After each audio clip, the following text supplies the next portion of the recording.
Hello music makers, welcome back. I've had a few requests about the track in the background of the feedback video, the one you're hearing in the background now. What is it? Where can I listen to it? Can I buy it? How did you make it? All those questions. Well, the short story is I forgot to finish it. Whoops. So I'm making a few videos documenting me finishing it. The first video was a couple of weeks ago, the plots video. That explains how it came about. Today I'll be talking about the chords, my favorite subject. Let's go. So here are the chords in question. Can you guess the key and the scale? I'll give you a few moments to look and listen.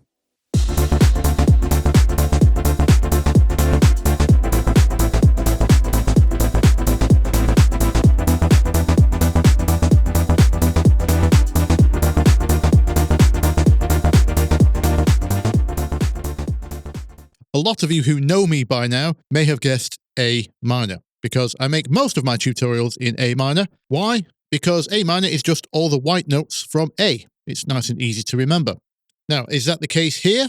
Yes and no. You'll see over here we have a few outliers from the scale. The full answer is yes, most of this is A minor. It's certainly based in that key, but we have some what are called non-diatonic chords. That sounds fancy, doesn't it? Don't worry, I will explain in a moment.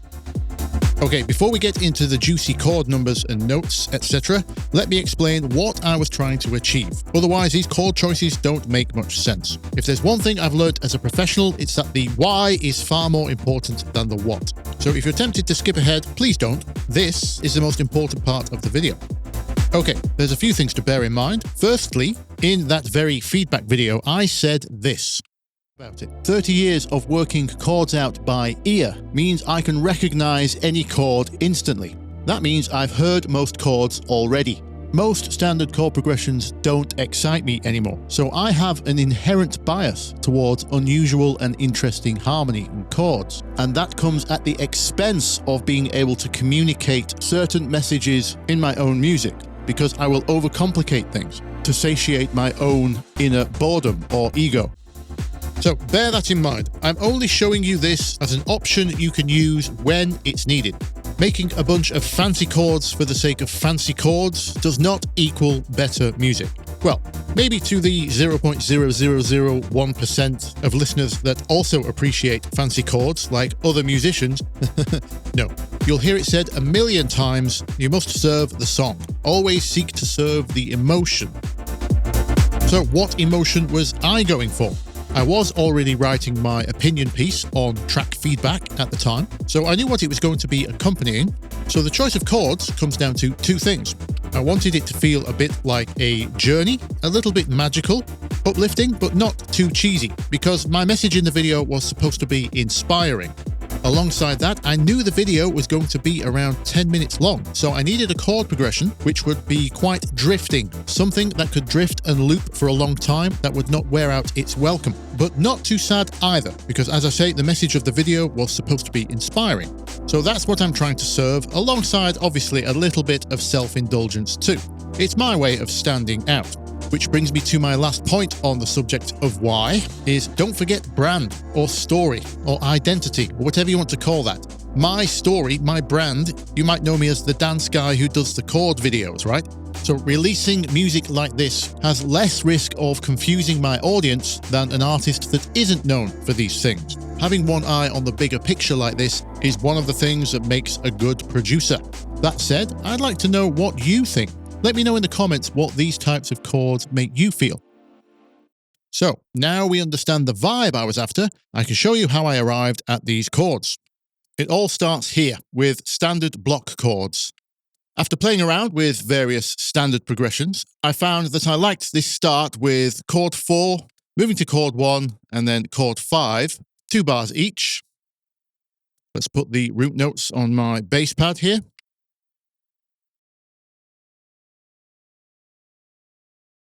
Sounds like this.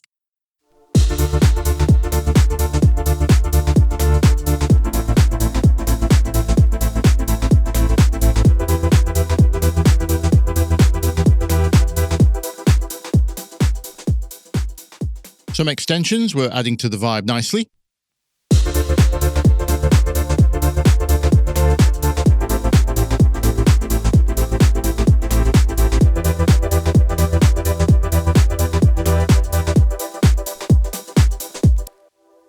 problem is, nothing I put after these three was completing the vibe I was after. Let me show you some typical options. So I didn't like chord 6.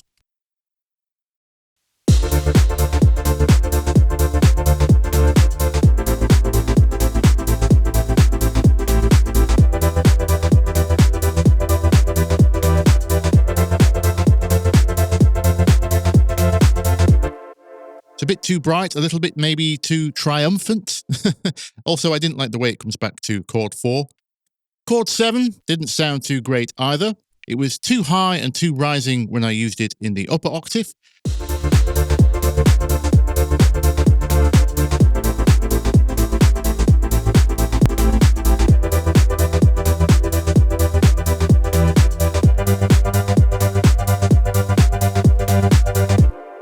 Slightly better in the lower octave.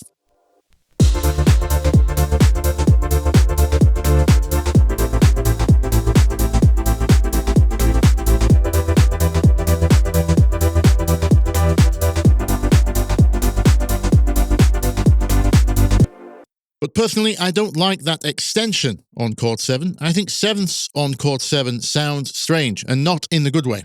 It's better without.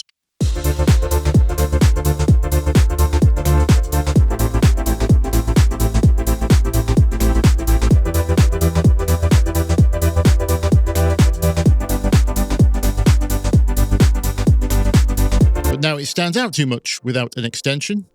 It's better with a ninth instead of a seventh.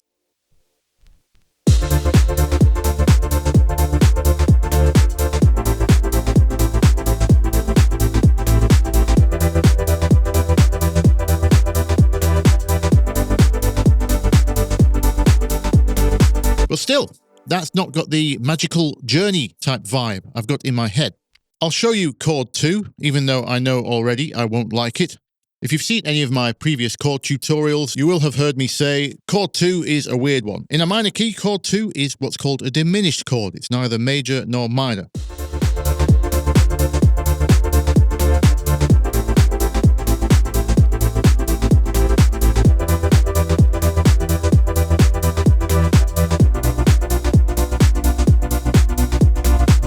Even as someone who likes weird and interesting, I find it hard to find a use for chord 2 in a lot of situations. In a minor key, of course. So what's left? Just chord 3.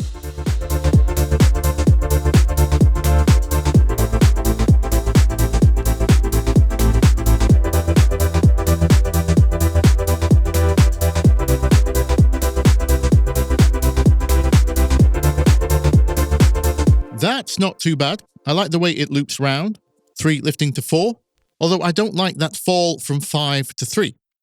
Okay, so that's all the different chord options exhausted, but there's no rules to say we have to use different chords. We can always reuse some, although I'm going to rule out chord 4 because starting and ending on chord 4 doesn't sound great. Again, not enough of a journey. It stays in one place for too long. Let's try chord 1.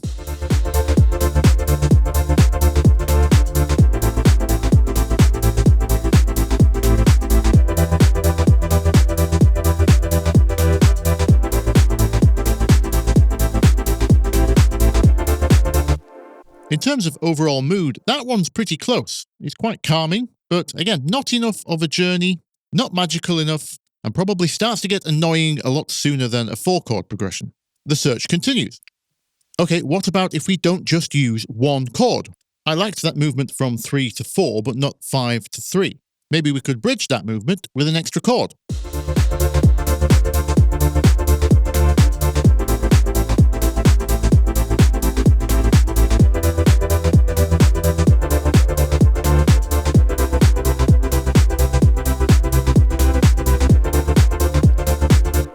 Nope, definitely not. That just seems to confuse things, pulls me right out of the vibe. So no, it needs to be one chord to keep the drifting vibe going. But what? Yes, we could play with octaves and voicings of the chord.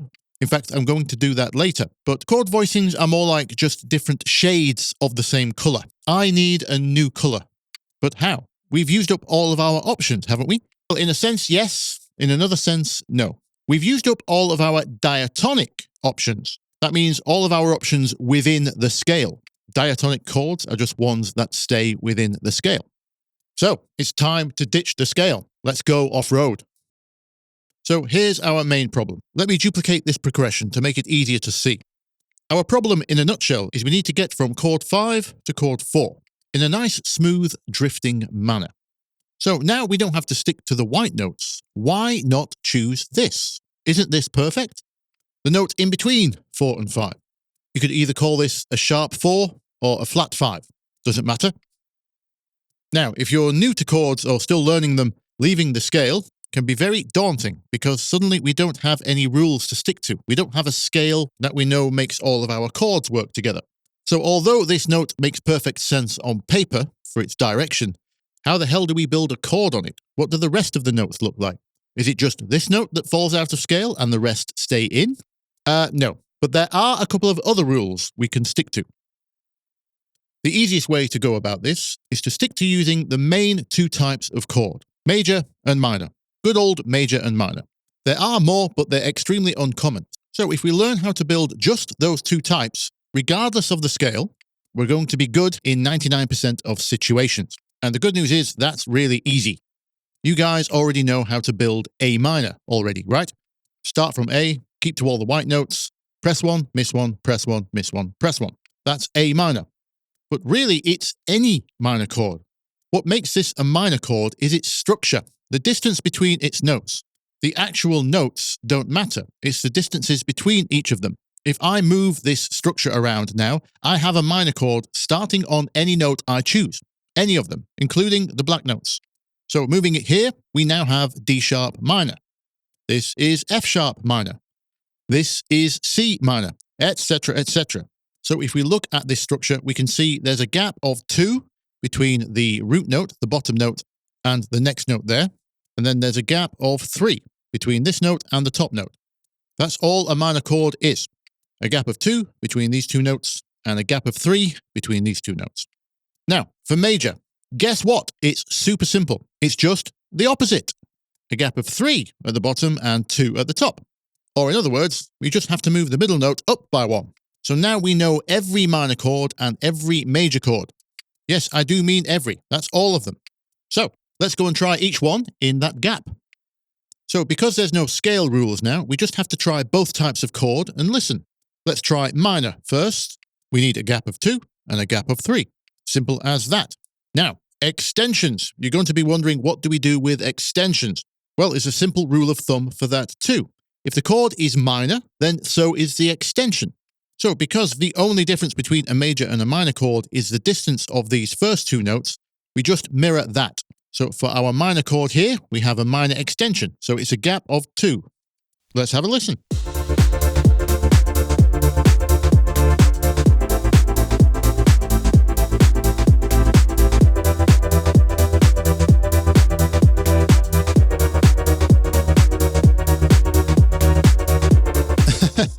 Well, it certainly bridged the gap smoothly. It's a little bit too strange, though. Let's try major. So that's nice and easy. I'll just change this one. And the 7th also has to change. These both become major. Done. Let's hear that.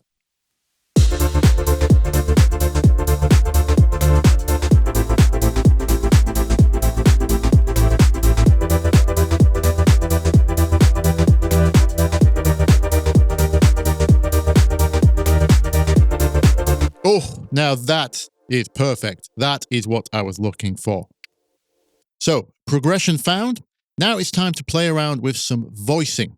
In other words, I'm just going to change the order of the notes in each chord.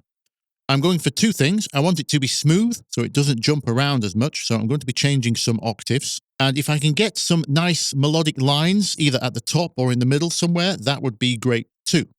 For example, just changing the octave of these 3 pairs to 1 below keeps everything in a nice middle cluster, so there's not any big jumps. Let's hear that.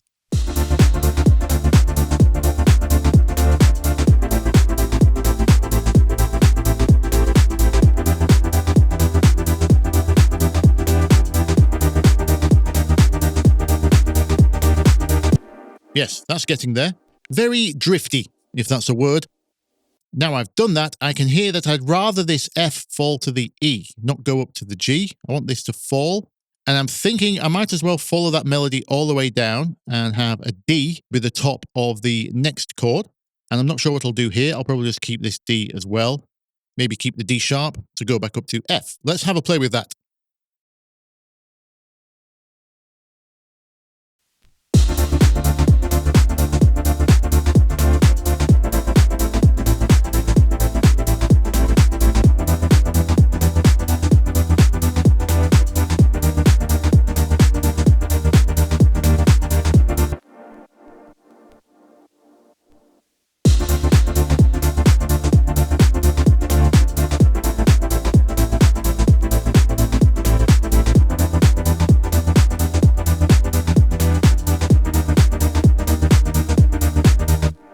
Yes, this is extremely close.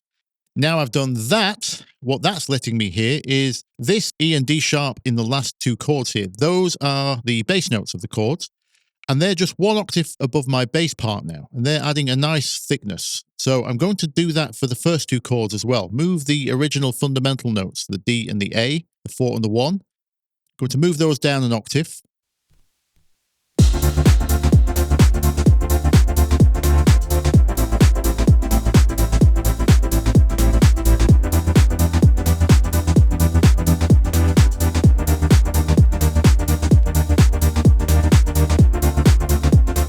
Nice. That's very warm. Now, to finish it off, I got a little greedy and started playing around with extra extensions, so ninths, not just sevenths. So because I've moved the octaves around and voiced these chords already, it's going to be harder to understand which notes I've added. But if you just go back to block chord form, you can easily work out what the extensions are. So our first one would be an E, then it's a B, then it's an F, and another F. Remember, follow the pattern. Gap of 3, gap of 2, gap of 3, gap of 2. That's how we do extensions on chords out of the scale. So E, B, and F. You can see I've slotted them in here. I didn't want to mess with that top melody, so I've put them inside the chords. They sound like this.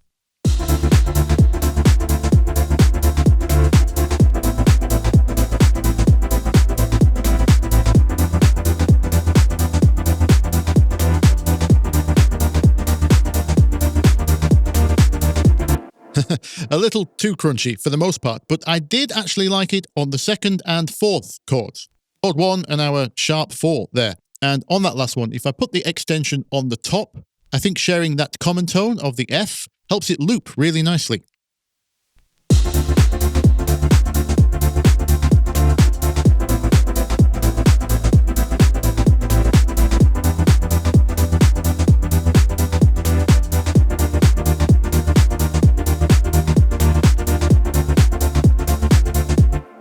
Incredible. There we go. Guess what, though? We're not done yet. After I'd done that, I spotted this.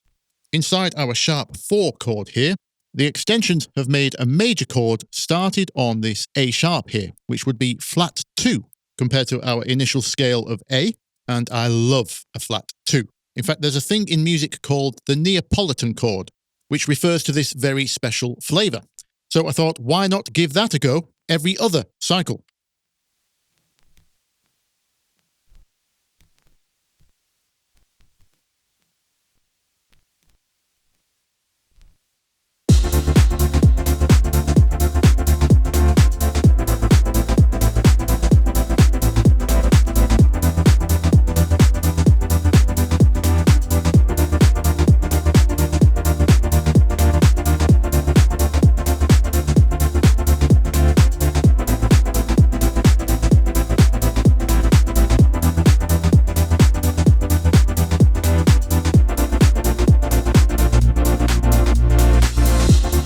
Okie dokie, there we go. Drifting, magical, inspiring.